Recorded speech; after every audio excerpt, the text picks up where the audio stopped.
नमस्कार दोस्तों, जय हिंद फ्रेंड्स। आप सभी का स्वागत है फेबलेस स्टडी एग्ज़ाम प्लेटफॉर्म पर। दोस्तों, आज बात करते हैं संविधान के बारे में, जिसका पहला और दूसरा पार्ट अपलोड किया जा चुका है। आज हम पार्ट 3 को देखेंगे, जिस पे 30 क्वेश्चन मॉक टेस्ट के रूप में लिए गए हैं। व्याख्या भी मैं साथ साथ में करूंगी। तो गाइस, स्टार्ट करते हैं आज का बेहद इंपॉर्टेंट सेशन, जिसमें मैंने राष्ट्रपति और उपराष्ट्रपति से रिलेटेड जितने भी इंपॉर्टेंट क्वेश्चन बनते हैं, जो काफ़ी बार एग्जाम में पूछे गए हैं, एसएससी हो गया, यूपीएससी हो गया, सभी प्रतियोगी परीक्षाओं में बार बार पूछे गए हैं। तो फ्रेंड्स, स्टार्ट करते हैं आज का हम बेहद इंपॉर्टेंट सेशन। क्वेश्चन नंबर 1 दे रखा है, भारत एक गणतंत्र है, गणतंत्र का मतलब क्या है? ऑप्शन नंबर ए दे रखा है, वह दिन जब भारत स्वतंत्र हुआ। ऑप्शन बी, शासक राजा या रानी होती है। ऑप्शन सी, शासक राजा या रानी का सीधे वंशज होता है। डी ऑप्शन दे रखा है, राजा का प्रमुख उसके द्वारा परोक्ष रूप से चुना जाता है। तो फ्रेंड्स, इसका राइट आंसर करिए। तो इसका राइट आंसर हो जाएगा, राजा का प्रमुख उसके द्वारा उसके लोगों के द्वारा परोक्ष रूप से चुना जाता है। तो परोक्ष रूप से चुना जाता है, तो इसका आंसर हो जाएगा आंसर नंबर डी राइट है। नेक्स्ट क्वेश्चन की तरफ बढ़ते हैं। क्वेश्चन नंबर 2 दे रखा है, भारत सरकार का संवैधानिक अध्यक्ष कौन है? ऑप्शन ए राष्ट्रपति है। ऑप्शन बी प्रधानमंत्री है। ऑप्शन सी भारत का मुख्य न्यायाधीश है। ऑप्शन डी महान्यायवादी है। तो फ्रेंड्स, मैं आपको बता दूं, जो राष्ट्रपति है उसका वर्णन भाग 5 में संघीय कार्यपालिका, जिसमें 52 से लेकर 78 तक राष्ट्रपति का वर्णन किया गया है, जिसमें राष्ट्रपति के बारे में आर्टिकल 52 में बताया गया कि भारत का एक राष्ट्रपति होगा। तो इसका राइट आंसर वैसे है, भारत सरकार का संवैधानिक अध्यक्ष है, तो आंसर नंबर ए राष्ट्रपति होगा, संवैधानिक अध्यक्ष। नेक्स्ट क्वेश्चन की तरफ बढ़ते हैं। क्वेश्चन नंबर 3 हमारे स्क्रीन पे दे रखा है, संविधान का कौन सा अनुच्छेद कहता है कि भारत का एक राष्ट्रपति होगा? अभी मैंने आपको ऊपर बताया था कि आर्टिकल 61 में है, आर्टिकल 62 में है, आर्टिकल 52 में है, आर्टिकल 74 में। तो फ्रेंड्स, इसका राइट आंसर करिए। तो इसका सही आंसर हो जाएगा आर्टिकल 52। सी ऑप्शन बिल्कुल सही है। जबकि आर्टिकल 61 में क्या दे रखा है? महाभियोग प्रणाली। ये काफ़ी बार पूछा जाता है कि महाभियोग प्रणाली किसमें, तो किसमें है? आर्टिकल 61 में।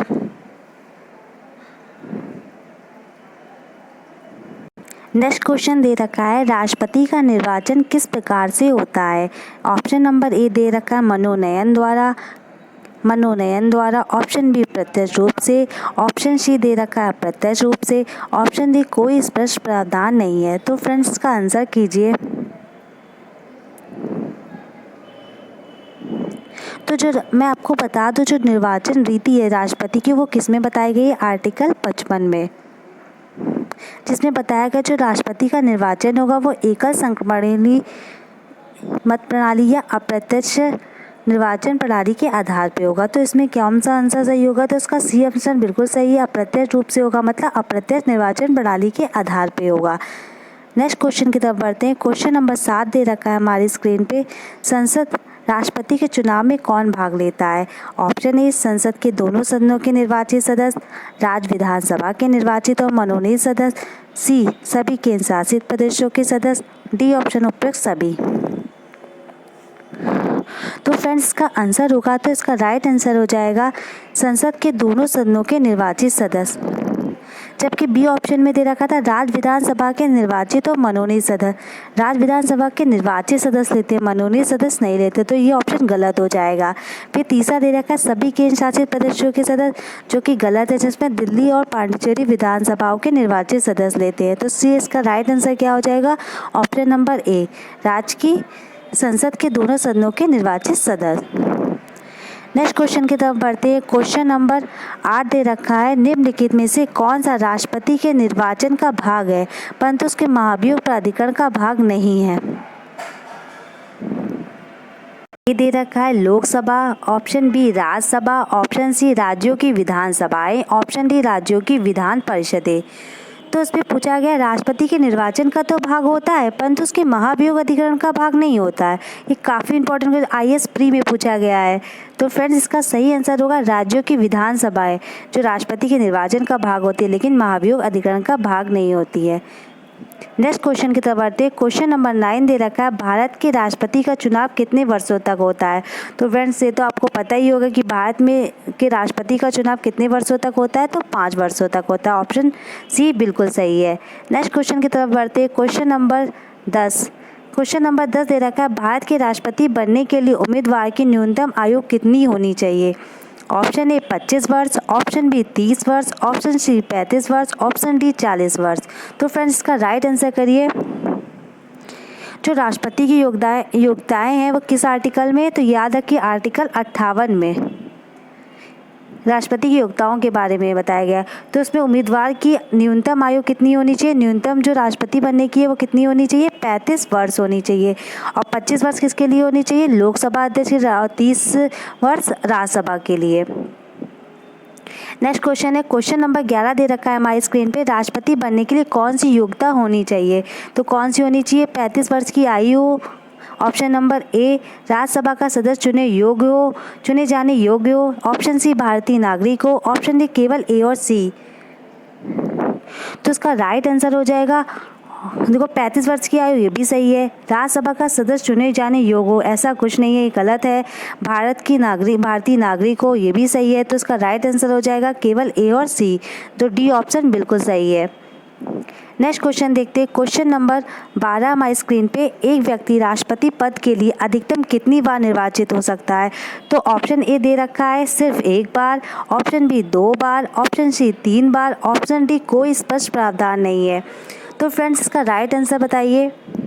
तो इसका राइट आंसर हो जाएगा इसका कोई स्पष्ट प्रावधान नहीं है, मतलब डी ऑप्शन बिल्कुल सही है।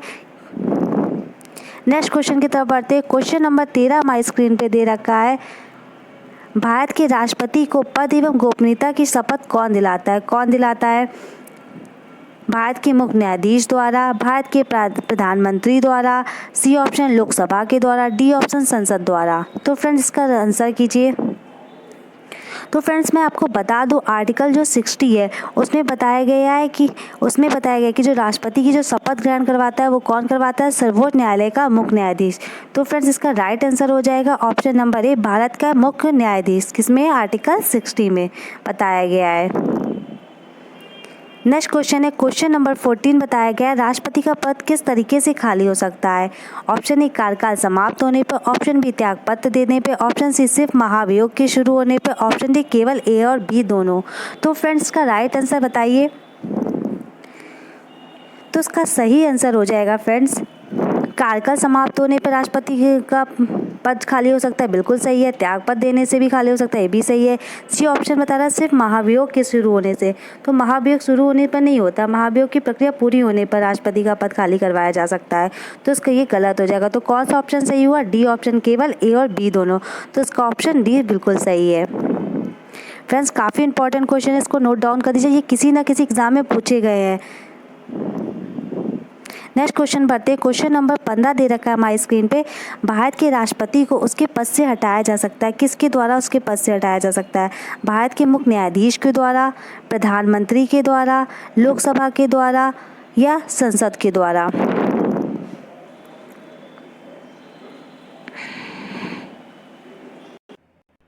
तो फ्रेंड्स इसका राइट आंसर हो जाएगा ऑप्शन नंबर डी बिल्कुल सही है, संसद के द्वारा राष्ट्रपति को उसके पद से हटाया जा सकता है। महाभियोग प्रक्रिया करते जो आर्टिकल 61 में बताई गई, इसके द्वारा हम राष्ट्रपति को उसके पद से हटा सकते हैं। नेक्स्ट क्वेश्चन दे रखा है हमारी स्क्रीन पे, क्वेश्चन नंबर 16 है, राष्ट्रपति अपना त्यागपत्र किसे सौंपता है। भारत के प्रधानमंत्री को, भारत के उपराष्ट्रपति को, लोकसभा अध्यक्ष को, भारत के मुख्य न्यायाधीश को। तो फ्रेंड्स का राइट आंसर हो जाएगा, तो जो राष्ट्रपति होता है वो अपना त्यागपत्र किसे देता है, उपराष्ट्रपति को, लेकिन जो उसकी सूचना किसे देता है वो लोकसभा अध्यक्ष को देता है। तो उसका राइट आंसर हो जाएगा आंसर नंबर बी, भारत के उपराष्ट्रपति को। नेक्स्ट क्वेश्चन है हमारी स्क्रीन पे 17वां क्वेश्चन दे रखा है, राष्ट्रपति पर महाभियोग की प्रक्रिया जो है वो किस देश के संविधान से ली गई है। तो फ्रेंड्स इसका आंसर बताइए। तो मैंने अभी महाभियोग प्रक्रिया किससे ली गई है, कौन से आर्टिकल में है, आर्टिकल 61 में। तो कहाँ से ली गई है, ये ली गई है अमेरिका के संविधान से। फ्रेंड्स आगे बढ़ते हैं। आगे क्वेश्चन दे रखा है हमारा क्वेश्चन नंबर 18, संविधान के किस अनुच्छेद में राष्ट्रपति पर महाभियोग की प्रक्रिया का उल्लेख है। तो किसके उल्लेख में, ये मैंने भी आपको बताया है ऊपर। तो इसका राइट आंसर हो जाएगा ऑप्शन बी, अनुच्छेद 61। नेक्स्ट क्वेश्चन हमारी स्क्रीन पे क्वेश्चन नंबर 20, राष्ट्रपति निम्न में से किस सूची के विषय पे अध्यादेश जारी करता है। तो किस पे जारी करता है। ऑप्शन ए दे रखा है राज्य सूची पे, ऑप्शन बी दे रखा है संघ सूची पे, ऑप्शन सी दे रखा है संघ व राज्य सूची पे, ऑप्शन डी दे रखा है संघ व समवर्ती सूची पे। जो राष्ट्रपति जो होता है वो किस सूची के विषय पे अध्यादेश जारी कर सकता है, संघ व समवर्ती सूची पे। तो डी ऑप्शन आपका बिल्कुल सही है। आगे बढ़ते हैं। आगे क्वेश्चन हमारा दे रखा है राष्ट्रपति द्वारा जारी एक अध्यादेश संसद के सत्र में प्रारंभ होने के बाद कितने समय तक रखा जा सकता है। ऑप्शन ए दे रखा है 14 दिन तक, ऑप्शन बी दे रखा है 1 माह तक, ऑप्शन सी दे रखा है 6 सप्ताह तक, ऑप्शन डी दे रखा है 6 माह तक। तो फ्रेंड्स का राइट आंसर हो जाएगा, जो संसद होती है सत्र के प्रारंभ होने के बाद कितने समय तक रख सकती है अध्यादेश को, 6 सप्ताह तक। तो सी ऑप्शन बिल्कुल सही है। फ्रेंड्स आगे बढ़ते अपना अगला क्वेश्चन देखते हैं। क्वेश्चन नंबर 22 दे रखा है, नामांकन के समय राष्ट्रपति पद के उम्मीदवार को जमानत के तौर पर कितना रुपया जमा करना पड़ता है। तो जमानत के तौर पर जो राष्ट्रपति होता है कितने रुपए जमा करता है, 5,000 रुपये राशि के रूप में, 10,000, 15,000 या 20,000। तो फ्रेंड्स का राइट आंसर कीजिए। तो जो राष्ट्रपति पद की जो जमानत राशि है वो कितनी है, 15,000 रुपये। तो उसको 15,000 रुपये जमा करना पड़ता है जमानत के तौर पे राष्ट्रपति को। जो कुल वैध मतों का 1/6 मत ना प्राप्त करने पर जमानत राशि जो होती है वो जब्त कर ली जाती है। अगर 1/6 जो है मत ना प्राप्त हो तो जमानत राशि जो होगी वो जब्त कर ली जाएगी।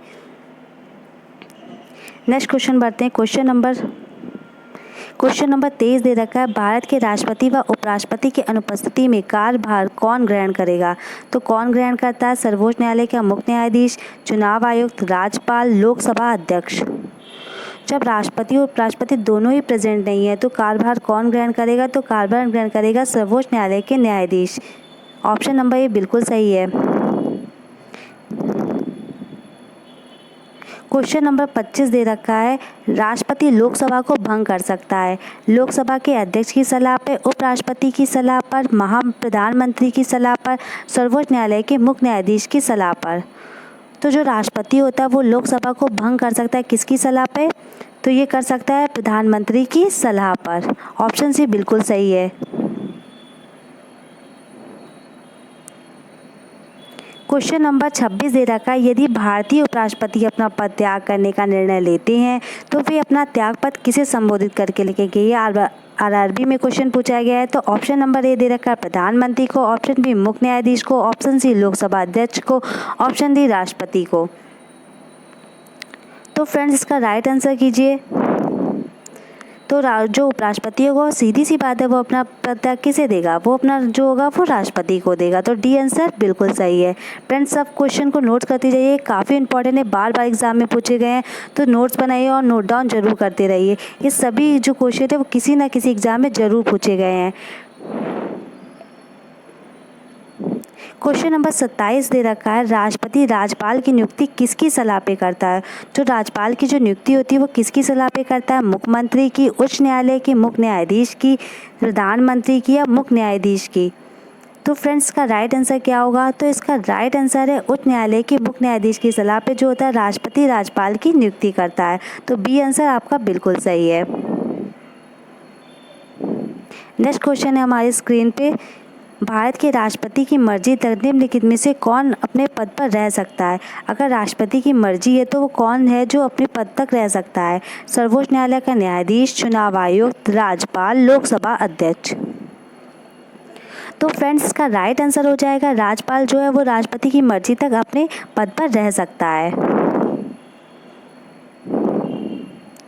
क्वेश्चन नंबर 29 जो काफ़ी इंपॉर्टेंट है, पूछा गया है, राष्ट्रपति को लोकसभा में किन 2 सदस्यों को मनोनीत करने का अधिकार है।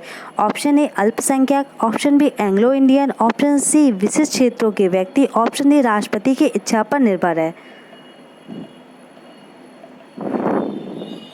तो हाँ, तो राइट आंसर हो जाएगा इसका बी ऑप्शन बिल्कुल सही है। जो 2 होते हैं वो राष्ट्रपति एंग्लो इंडियन से मनोनीत करता है लोकसभा में।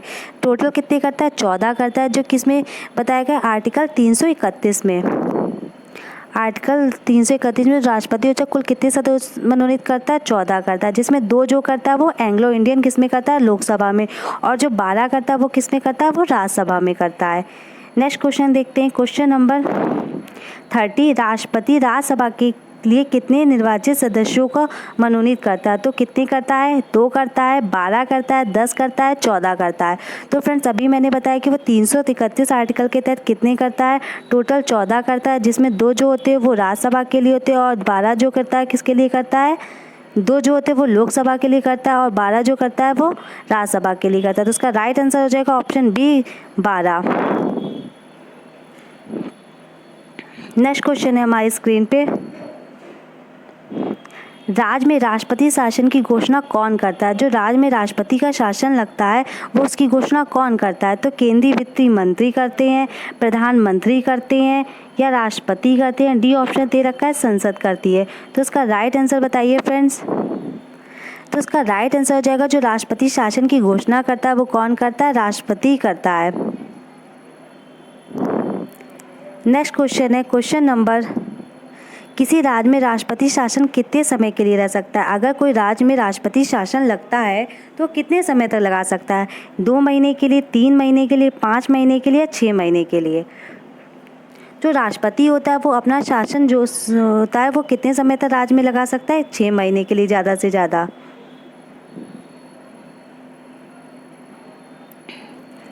क्वेश्चन नंबर 36 दे रखा है, किसी विधि के प्रश्न पर सर्वोच्च न्यायालय से परामर्श लेने का अधिकार किसको है?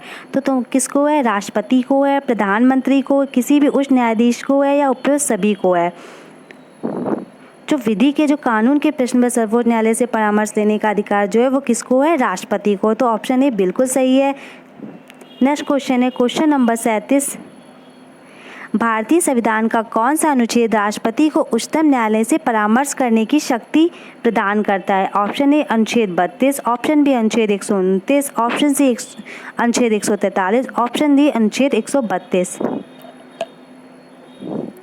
तो 143 के तहत जो होता है वो सर्वोच्च न्यायालय से परामर्श ले सकता है तो राष्ट्रपति। तो कौन सा सही हो जाएगा? आर्टिकल 143, ऑप्शन सी बिल्कुल सही है। नेक्स्ट क्वेश्चन की तरफ बढ़ते हैं। क्वेश्चन नंबर 38 दे रखा है, सबसे लंबे समय तक भारत के राष्ट्रपति कौन रहे थे? तो doctor Rajendra Prasad ji, doctor Zakir Hussain, V Giri, doctor Sarvepalli Radhakrishnan.